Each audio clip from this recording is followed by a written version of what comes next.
이제 축복의 내용인데요. 처음에 이제 큰아들 르우벤에게 이제 축복을 하는데, 이 르우벤이 참 축복이 별거 아니에요. 뭐냐 그러면 6절에 죽지 아니하고 그 인수도 적지 않기로나라. 생명부지가 르우벤에게 돌아가는 게 겨우 축복이거든요. 생명부지가 죽지 않고 그 다음에 그 인원수가 줄지 않겠다. 그냥 너희의 생명이 보호되겠다, 이 정도입니다. 근데 이게 이제 축복인가라고 볼 때, 르우벤은 사실은 이제 아주 나쁜 짓을 저질렀잖아요.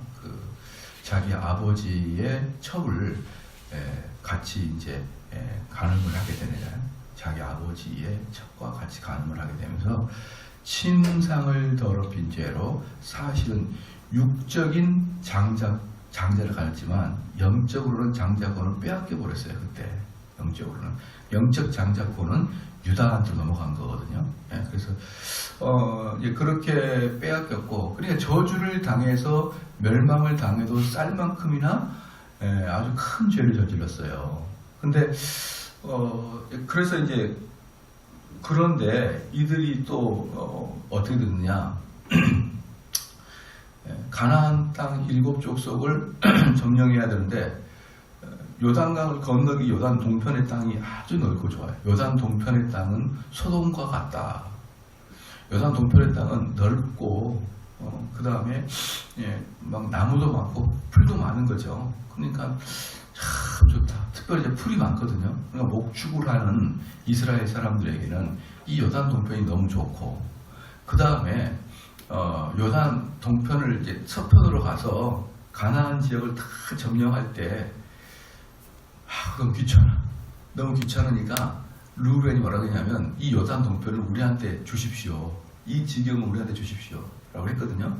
그러면 이 요단 동편이 원래 하나님이 생각했던 땅은 아니에요. 하나님이 생각했던 땅은 요단강을 건넌 다음에 서편에서부터 땅인데, 르우벤은 뭡니까? 정복 전쟁에 참여하고 싶지가 않은 거예요.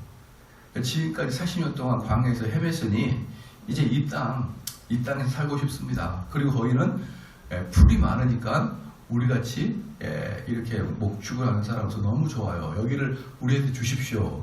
할당해 주십시오. 그래가지고 그 할당을 줬거든요. 근데 할당을 주면서 그 모세한테 약속한 게 있어요. 뭐냐? 정복 전쟁할 때, 가나안 땅에 정복 전쟁할 때 르우벤이 가장 선두에 서기로. 그 정복 전쟁 시 나는 이미 땅을 얻었으니까 빠지겠다 그럴까봐 아예 약조를 맺을 때 뭐냐면, 가나안 땅을 전부 땅을 점령할 때까지 너희 르우벤 지파가 가장 선두에 서라, 이 약속을 했어요. 그냥 뭐랑 똑같냐 그러면은, 옛날에 갯돈 탈 때, 개를 탈 때 가장 1번으로 받은 사람 있잖아요. 1번으로 받은 사람이 나중에 시간 되면은 돈을 안 낼 수가 있잖아요. 먼저 목돈 따먹고 한 두세 번 더 넣은 다음에 서서히 안 내다가 이 갯돈 사라지고 막 오는 거예요. 그것처럼 이제 이 르우벤 지파도 분명히 그 동편 땅을 차지하면은 처음에는 한두 번 참석해 줘도 나중엔 흐지부지 빠질까봐 아예 약조를 맺은 게 뭐였냐 그러면, 가나안 땅을 점령할 때 너희가 선봉에 서라, 이렇게 했어요. 그 또 두 번째가 뭐냐 그러면, 요단 동편에서 딱 좋은 땅을 차지했거든요. 좋은 땅을 차지하면 뭐가 될까요? 두 가지예요. 누구든지 좋은 땅은 누구든지 좋아 보여요. 누구든지 좋은 땅은 누구든지 좋아 보여요. 그러니까 거기를 다른 외적이 침입할 확률이 많죠. 거기로. 그 다음에 또 하나는 뭐냐? 그 요단 동편이다 보니까, 요단 동편이 이쪽이 엄청난 큰 대륙이거든요. 이 대륙 애들이 이스라엘을 침공하려면은 먼저 르우벤 지파부터 침공하고 들어와야만 이스라엘 들어오거든요. 그러니까 르우벤 지파는 무조건 생사를 걸고 싸워야 될 운명이 처한 거예요. 그러니까 이것까지 글쎄요, 르우벤 지파가 고려했을까요? 많은 12지파 중에 르우벤 지파만 어때요? 일단 죽기 살기로 방어를 하는 게, 자기도 모르게 온 이스라엘을 보호하게 된 거예요. 르우벤 지파가. 그래서 르우벤 지파는 두 가지. 가나안 점령에 제일 선두에 서야 되거나, 두 번째 외적의 침입에 제일 선두에서 막아줘야 될 이런 운명에 쌓여 들어갔기 때문에 그 인원수 감축하지 않는 것만으로도 엄청난 큰 축복이 된 말이에요. 그 종족을 유지하는 것만으로도 루벤은 어마어마한 축복이었다. 사실은. 그런 것들을 감안할 때. 그래서 6절에 루벤은 살고 죽지 아니하고 그 인수가 적지 않기를 원하는가 하는데, 뭐야, 뭐 겨우 이 정도가 축복이야 라고 할 때 사실 이 정도의 문제는 아니다. 상당한 운명이 말살돼도 별로 어색하지 않는 그러한 위치에 지금 루벤은 앉게 되어 있다. 그 다음에 이제 유다에 대한 축복입니다. 유다의 축복은 이러하니라. 일러스되 여호와여 유다의 음성을 들으시고 그 백성에게로 인도하시며 그 손으로 자기를 위하여 싸우게 하시고 주께서 도우사 그로 그 대적을 치게 하시기를 원하나이다. 여기서 유다가 뭡니까? 유다는 이스라엘 전쟁에서 가장 용맹한 자예요. 가장 용맹한 자. 가장 용맹한 자로 등극하고, 그리고 유다가 이스라엘의 사실은 장자권을 차지하는 것인데, 이건 바로 야곱이 유다에게 축복했던 내용과 동일한 내용입니다. 야곱은 유다를 축복하면서 창세기 49장 10절에서 그에게 모든 백성이 복종하리로다 이렇게 얘기했거든요.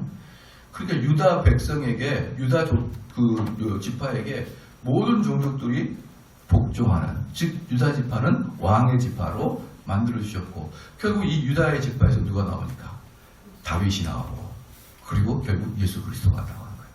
근데 이 유다의 지파에서 메시아가 나오고, 유다의 지파에서 유대인의 왕이 나와야 되거든요. 유다 지파에서.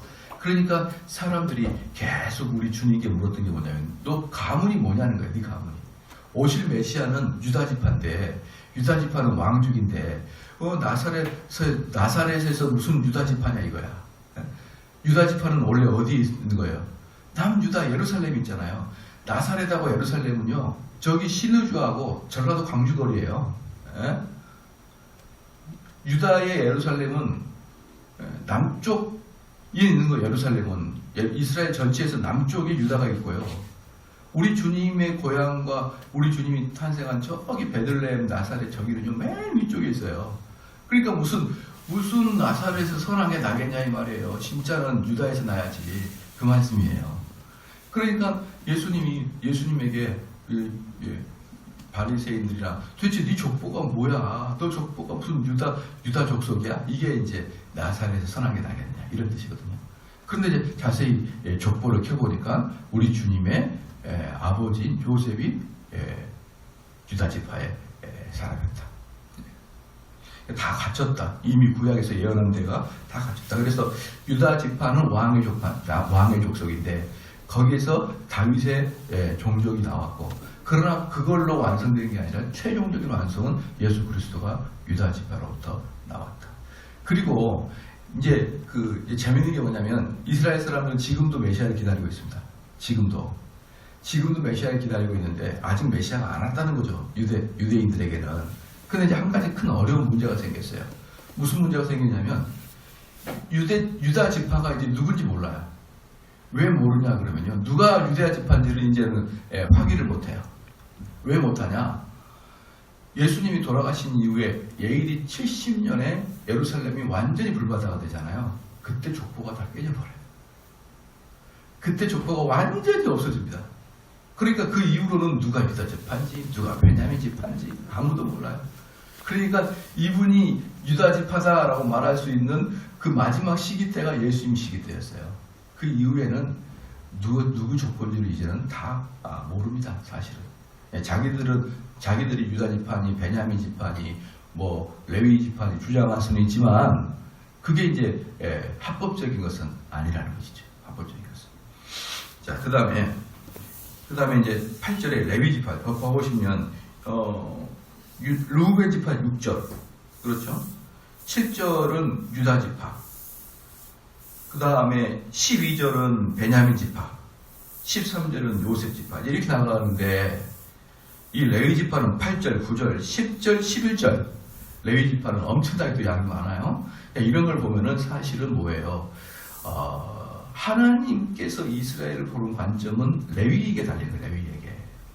비록 유다 지파가 권세가 있고 왕이고 가장 유망한 지파이긴 하지만 실질로 이스라엘이 이스라엘답다 하는 것은 레위 지파 그 속에 있는 제사장의 가문인 것이죠. 왜요? 이스라엘은 만국의 제사장의 나라니까. 이스라엘이 이스라엘답다라고 하는 걸 레위 지파를 말하는 거예요. 그래서 이렇게 이야기할 때도 레위 지파 많이 나오고, 보십시오. 그동안에 창세기부터 신명기까지 우리가 모세오경을 쭉 했는데 유다 지파에 대해서는 별로 안 나와요. 레위 지파에도 잔뜩 나와요. 레위 지파는 어떻게, 제사장은 어떻게 살아야 된다, 레위인은 어떻게 살아야 된다, 제사법은 뭐다, 온통 레위인들이 하는 것만 그득그득 담겨있는 거 여러분 우리가 오랜 시간 동안 배웠잖아요. 그러니까 하나님의 관점은 이스라엘은 레위 지파에게 달려있는 것입니다. 레위 지파에. 이제 여기서 보니까 레위 지파 8절에 레위에 대하여 일렀을 때 주의 둠빔과 우림이 주의 경건한 자에게 있도다. 이 경건한 자라는 것은 크게 보면은 레위 지파, 작게 보면은 제사장 가문을 이야기합니다. 이 둠빔과 우림은 대제사장이 사용했던 일종의 제비뽑기인데요.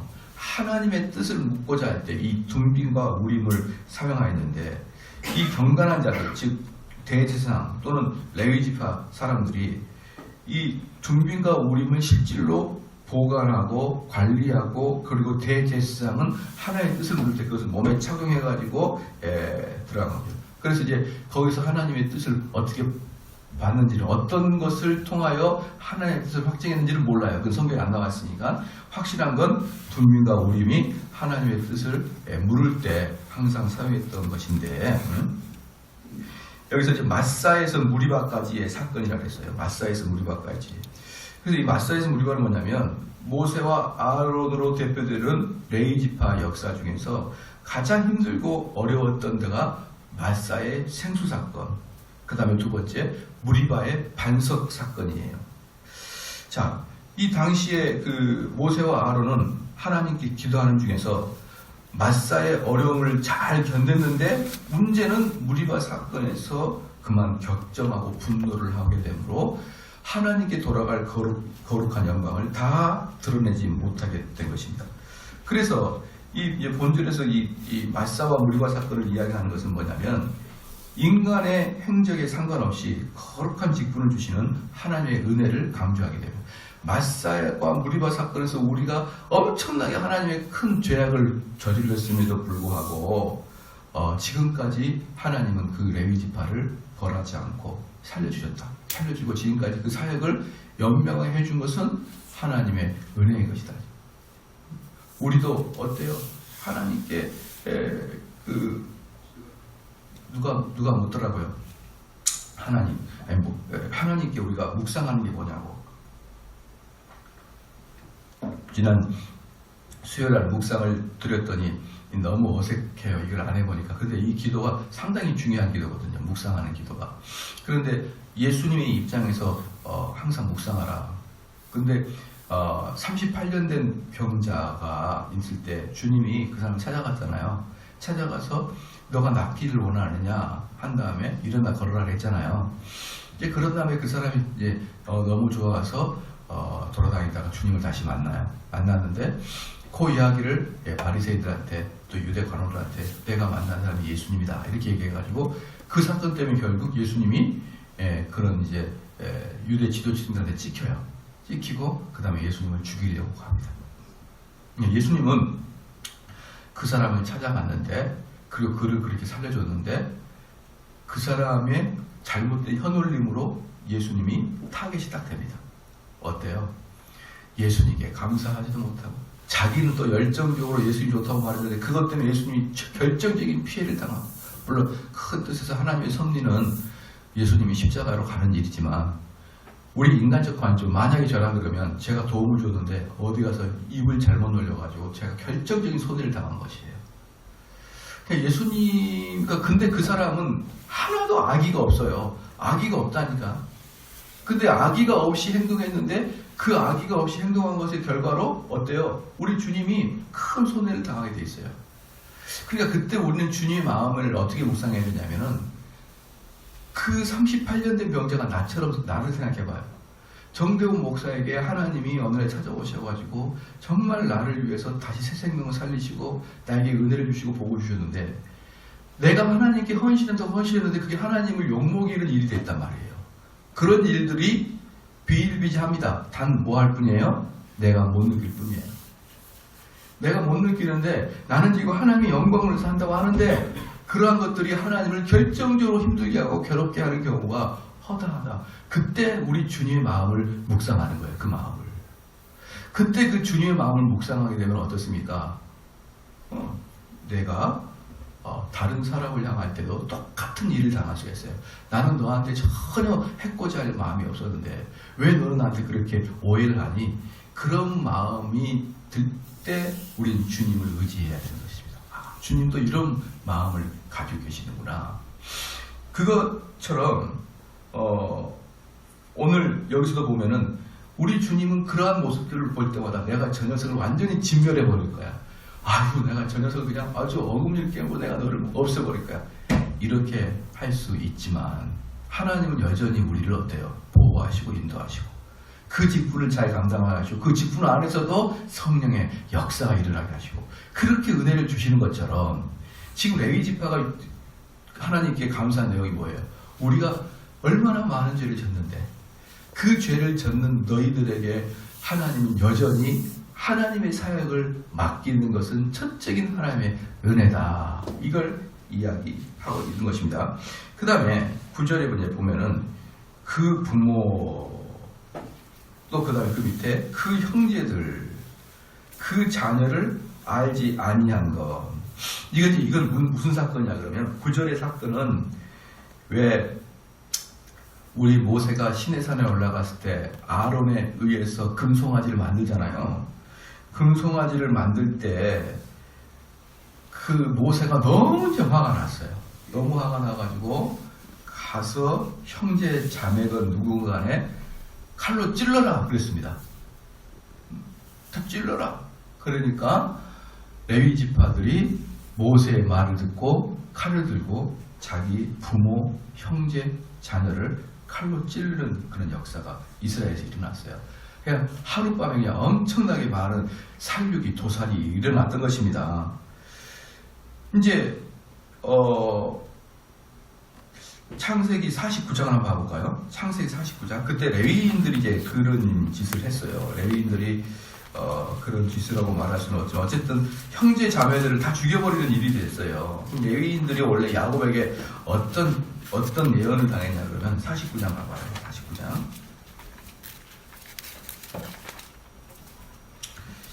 이게 지금 이제 49장 5절, 6절, 7절이거든요. 49절 5절, 6절, 7절인데 시므온과 레위는 형제요. 그들이 칼은 잔해하는 기계로다.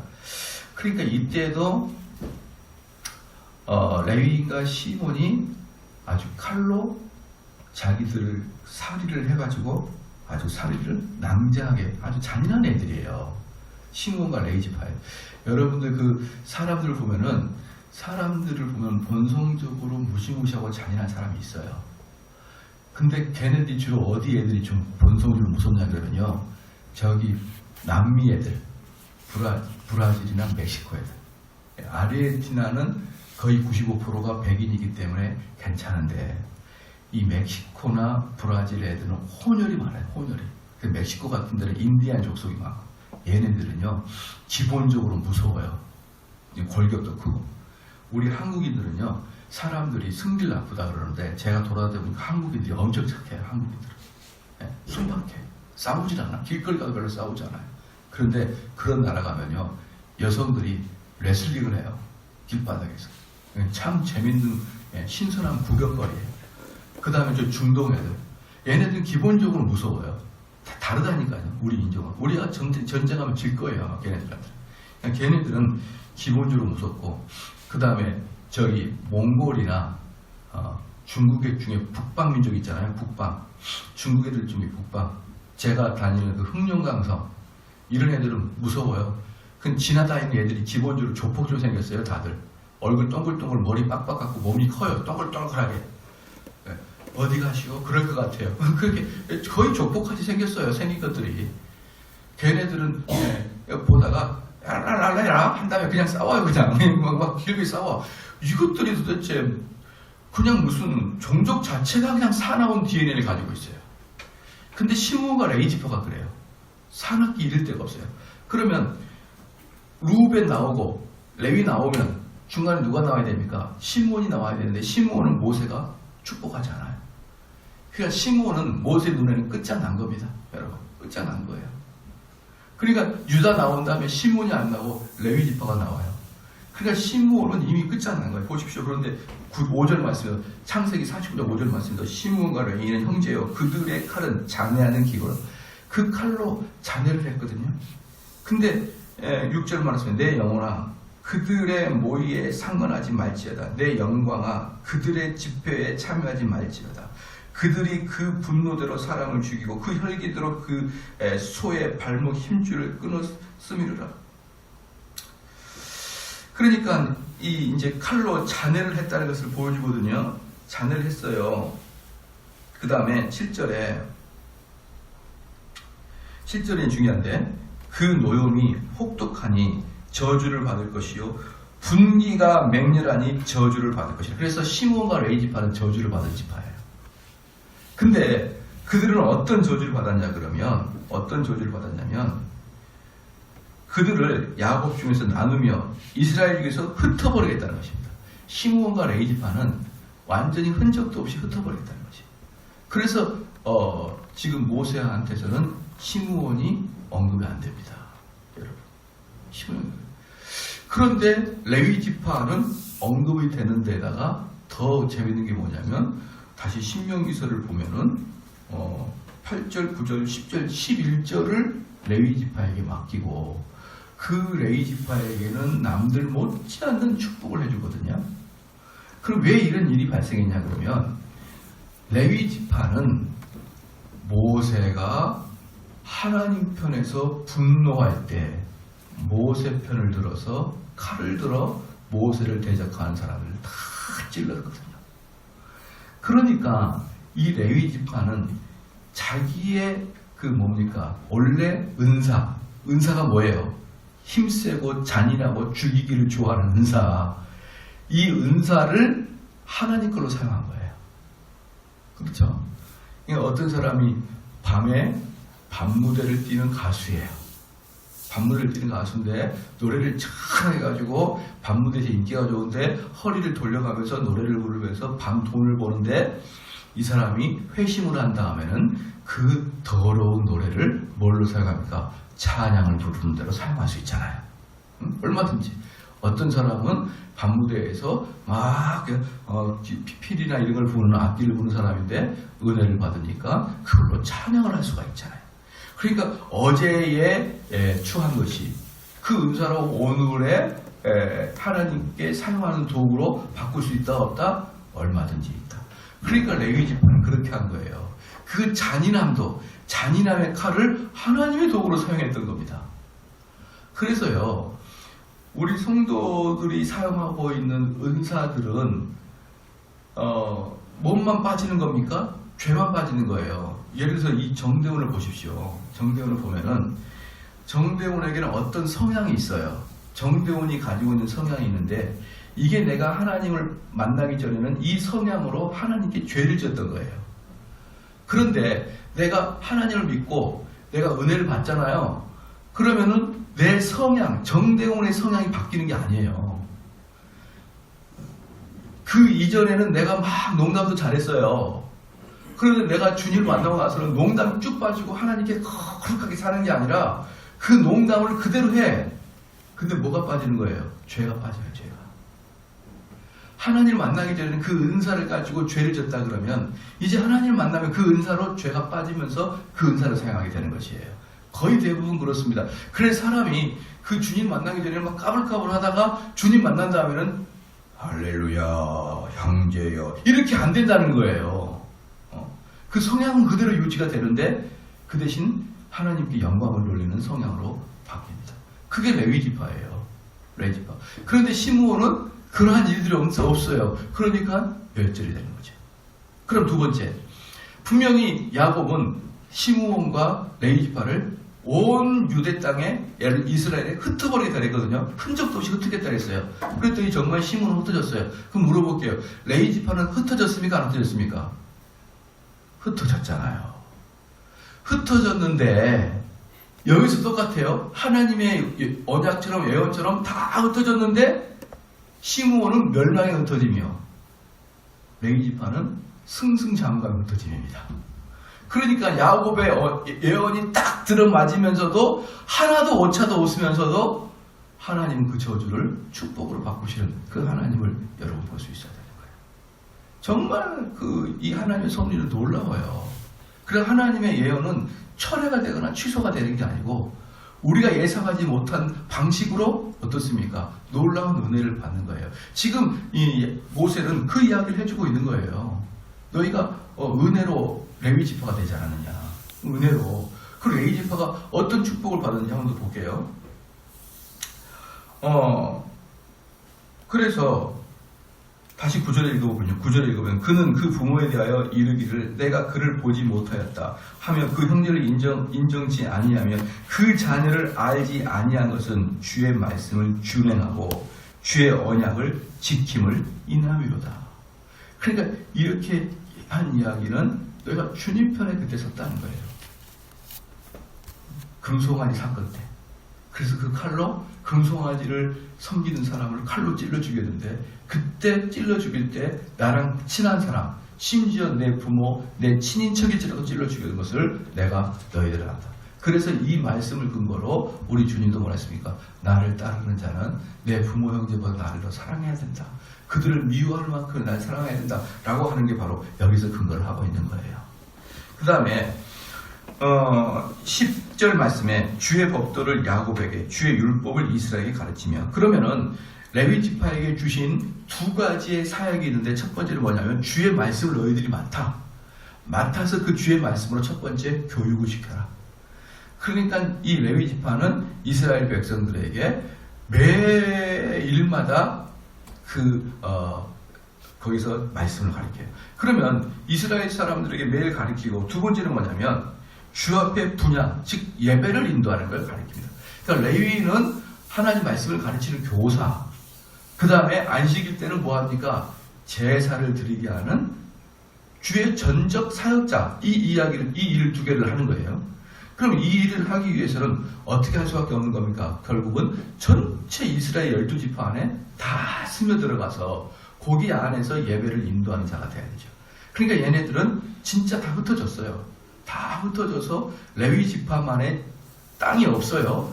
다 12지파에 흩어져가지고 그들의 한 중앙에 들어가가지고 예배를 인도하는 자가 됐습니다. 얼마나 축복입니까? 그 다음에 11절 말씀에 여호와여 그 재산을 풍족케 하시고, 근데 문제는 뭐냐 그러면 너희들에게는 재산이 없어요. 얘네들의 재산은 전체로 뭡니까? 교회에서 나오는, 즉 11조를 근거로 한 것으로부터 너희들은 먹고 사는데, 문제는 뭐냐 그러면 다른 어떤 사람보다 레위 지파는 부자로 살아라. 그럼 어떻게 생각합니까? 보통 우리는 주의 일을 하는 사람은 가난한 걸 미덕이라고 여기잖아요. 근데 여기서는 안 그래요. 다른 지파보다 레위 지파 애들이 부자로 살게 하나님이 해주셨어요. 그리고 이 풍족하다. 이 레위 지파가 풍족해지는 것은 뭘 의미하냐 그러면요. 레위 지파는 자기들이 소산을 땅에서 경작해서 먹는 게 아니라 교인들의 11조를 가지고 먹는데 이들이 레위 지파가 풍족해요. 다른 말로 유대 전체가 풍족해지는 겁니다.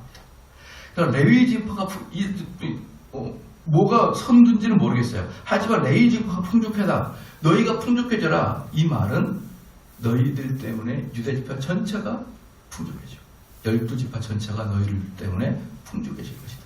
그래서 이스라엘 사람들이 은혜를 받았다. 이스라엘 사람들이 복을 받았다. 이건 뭐냐? 유대 지파 레위 지파가 부자냐? 이걸로 판별했던 거예요. 별로 어렵지 않죠. 왜? 이 레위 지파가 부자라는 것은 두 개가 충족된 겁니다. 첫 번째, 이스라엘 전체가 경제적으로 훌륭하게 되어 있다. 두 번째, 이스라엘 지파 전체가 은혜 받고 있다는 뜻이에요. 은혜 받으니까 11조를 하는 거죠. 은혜 못 받으면 11조가 안 되고 또 경제적으로 어려우면 11조로 해도 뚝 떨어지니까 이스라엘의 축복의 바로메타는 레위 지파의 흥황성쇠를 보고 알 수 있다.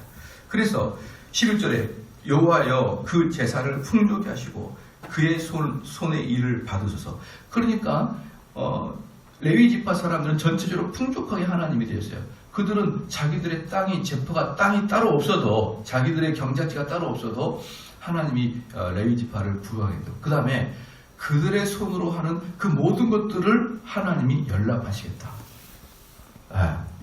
그리고 다른 말로 뭐냐면 하나님이 연락하시는 것을 레위 지파 손을 통해서 올라온 걸 내가 연락하겠다. 그 뜻도 되는 거예요. 그런 엄청난 은혜를 주요. 그 다음에 여기서 재미있는 게 뭐냐면 그를 대적하여 일어나는 자와 미워하는 자의 허리를 꺾으사 다시 일어나지 못하게 하옵소서. 이게 뭐냐면 하나님의 말씀을 성실히 이행하고 있는 레위 지파를 대적하거나 미워하는 자는 내가 그를 미워하겠다는 겁니다. 하나님이. 그러니까 여러분들이 조심해야 될 게 뭐냐 그러면요, 가끔 가다가 정말 저랑 감정이 안 좋아질 수가 있어요. 그런데 감정이 안 좋아진 건 안 좋아진 건데 그 감정이 안 좋아지는 걸 가지고 이 말씀까지 다 돌아가가지고 이제는 말씀도 안 들리고 저 말씀도 하고 듣기 싫고 하고 저 목사님 싫다 이렇게 나가면 여러분 하나님 대적하는 거예요. 그건 대적하는 겁니다. 왜냐 그러면 말씀을 정확하게 저는 선포하고 있거든요. 말씀을 선포하고 있거든요. 근데 그 말씀이 이 말씀을 전하는 자의 인격과 먼저 감정적으로 등을 돌린 다음에 그런 다음에 그 말씀 전체가 이제 들리지 않고 그 말씀 전체가 들리지 않으니까 이제 시간이 지나니까 점점 사나워지기 시작하는 겁니다. 점점. 여러분 이 땅에 밀란이 일어나지 않으려 그러면 사람들이 배가 불러야 돼요. 밀란이 일어나지 않으면 사람들이 배가 불러야 되는데 사람들이 경제가 어렵고 흉년이 들고 먹을 게 없으면요 밀란이 일어납니다. 아시죠? 그렇기 때문에 교회에서도요 하나님 말씀으로 충만히 먹지 않으면 밀란이 일어나게 되어 있어요. 사람들이 사나워지게 된단 말이에요. 그런데 많은 사람들은 하나님께 은혜를 받고 있는데 하나님 말씀으로 은혜를 받는데 그 사람은 감정적으로 딱 등을 돌리게 됨으로 말미암아 목사님의 설교가 더 이상 들리지 않는 거예요. 그러면 하루 이틀 영적으로 못 먹기 시작합니다. 그럼 이 사람은 사나워지기 시작하는 거예요. 그러면서 목사를 대항하고 그러면서 목사랑 항변하기 시작합니다. 그러면서 원수를 갚는 거죠. 원수를 삼는 거죠. 그런데 분명한 것은 뭐예요? 그럼에도 불구하고 그 시기에 동안에 하나님 말씀이 선포했거든요. 근데 그거 하나도 안 들었거든요. 단 뭐 때문에 내가 저 사람을 싫어하니까. 청교도가 뭐라고 하십니까? 청교도가 뭐라 했냐면요. 정말 여러분 저는 깜짝 놀랐어요. 하나님 말씀에 신실하게 대언한 목회자에게 충고하는 것 자체가 불신자래요. 목사님 그거 아니잖아요. 충고하는 것 자체가 불신자예요. 진짜 성도는요. 하나님 말씀을 받고 은혜를 받는 성도는 충고는 뭡니까? 그 말씀 따복따복 말씀을 듣고 순종하는 것만으로도 시간이 없고 헉헉대고 바빠가지고 도대체 충고하게 보이지도 않는다는 거예요. 그래서 바른 말씀을 전하는 교회에서 충고를 하는 것도 불신자라고 여기고 있을 정도로 하나님 말씀 맡은 자에게 하나님은 엄청난 특권을 주시고 계신다. 그 특권을 누가 줍니까? 레위인에게 다 줍니다. 레위인에게. 참 이 말씀을 보면서 하나님의 사역자에게 하나님은 얼마나 사역자들 그 말씀 전하는 사역자들을 하나님은 귀하게 여기고 있느냐를 우리는 알 수 있어야 되는 것입니다. 그리고 마지막에 11절에 베냐민에 대해서 말하는데 베냐민에 대하여 일렀을 때 여호와의 사랑을 입은 자는 그 곁에 안전히 거하리로다. 이 베냐민이 막내야 막내. 그러니까 우리 하나님이 베냐민을 막내처럼 축복을 해줘요. 그런데 여기서 뭐냐면 베냐민에 대하여 일렀을 때 여호와의 사랑을 입은 자는 참 여호와의 사랑을 입은 자. 그러니까 내 막내 아들이라 이 말이에요. 그의 곁에 안전히 거하리로다. 그의 곁에는 뭡니까? 베냐민은 하나님 곁에 안전하게 거한다. 근데 나중에는 이 하나님 곁에 안전하게 거하지 않아요. 누구 곁이냐면 유다 지파 옆에 딱 붙어 있어요. 베냐민 지파는 유다 지파 안에 쑥 들어가 있습니다. 유다 지파 안에. 그리고 또 어디에 사냐 그러면 예루살렘 성전 바로 옆에가 베냐민 지파의 땅이에요. 그러니까 베냐민 지파는 유다 지파가 이스라엘 전체가 멸망할 때까지는 베냐민 지파는 멸망하지 않아요. 그러니까 너는 그들 옆에 딱 달라붙어 있을 것이다. 안전히 거하리라. 여호와께서 그날 그를 날이 맞도록 보호하시고 그로 자기 어깨 사이에 처하게 하시고, 뭐냐 그러면 여호와 하나님께서는 이 베냐민 지파를 어깨 사이로, 지금 무슨 말입니까? 무등 태웠다. 막내 아들을 무등 태우듯이 하나님께서 내가 베냐민 지파는 내가 막내니까 그렇게 해주겠다. 이런 축복을 주십니다. 그래서 그로 자기 어깨 사이에 처하게 하시리로다. 이렇게 베냐민 지파에게는 아주 막내와 같이 예뻐하고 귀하게 여기고, 그렇습니다. 오늘은 루벤 지파, 유다 지파, 레위 지파, 베냐민 지파에 대해서 배웠습니다. 여러분들이 보면은 하나님의 언약이 어때요? 창세기에서 야곱이 예언한 것들이 이제 모세가 거의 성취를 하잖아요. 그리고 이렇게 다시 한번 창세기에 나와 있는 언약을 다시 확인시켜 주시고 중간 성취를 이루신 다음에 그 다음부터 쭉 뭐가 있는 거예요. 그 다음부터 전체가 이 역사가 이루어나가는 과정들을 쭉 보여주는 것입니다. 쭉 보여줍니다. 그래서 이걸 볼 때 어때요? 우리가 비록 하나님 앞에 큰 죄를 진 시므온과 레위 지파와 같은 큰 죄를 져서 하나님께 저주를 받을지라도, 또 하나님께 우리가 회개하고 돌아서고 하나님 앞에 선다 그러면 그 저주를 다시 하나님이 축복으로 바꾸시는 그 하나님을 여러분 믿으시기를 주여 축원합니다. 기도하시겠습니다. 하나님 아버지 참으로 감사합니다. 하나님께서 이 유다 지파 전체 이스라엘에게 하나님이 예언하실 때 정말 그들의 예언들이 자기들의 어떤 노력이 아니라 하나님의 은혜로 말미암아 그 예언이 성취되고 있다는 것을 보여주심을 참으로 감사하나이다. 하나님 아버지여, 지금까지 우리가 살아왔고 우리를 하나님께서 보호해 주셨고 하나님 말씀을 통하여 은혜 받게 해주신 것도 모두 하나님의 은혜인 것을 감사하게 생각하여 주셨고, 오늘도 이 하나님께 받은 은혜를 널리 전파하며 또 실생활에 적용해 나가며 살아갈 수 있도록 은혜 내려 주시옵소서. 이 시간에 우리 이우철 김경자 권사님 하나님께 귀한 예물 드렸사오니 주여 이 예물을 받아 주시옵고 기쁨으로 흠양하여 주시옵소서. 드리는 손길마다 하나님의 은혜가 넘치게 도와주시옵고 좌로나 우로나 치우치지 아니하며 이 땅을 오늘도 살아갈 수 있도록 하나님 그 발걸음을 인도하여 주시옵소서. 감사드리며 예수님의 이름으로 기도합니다. 아멘.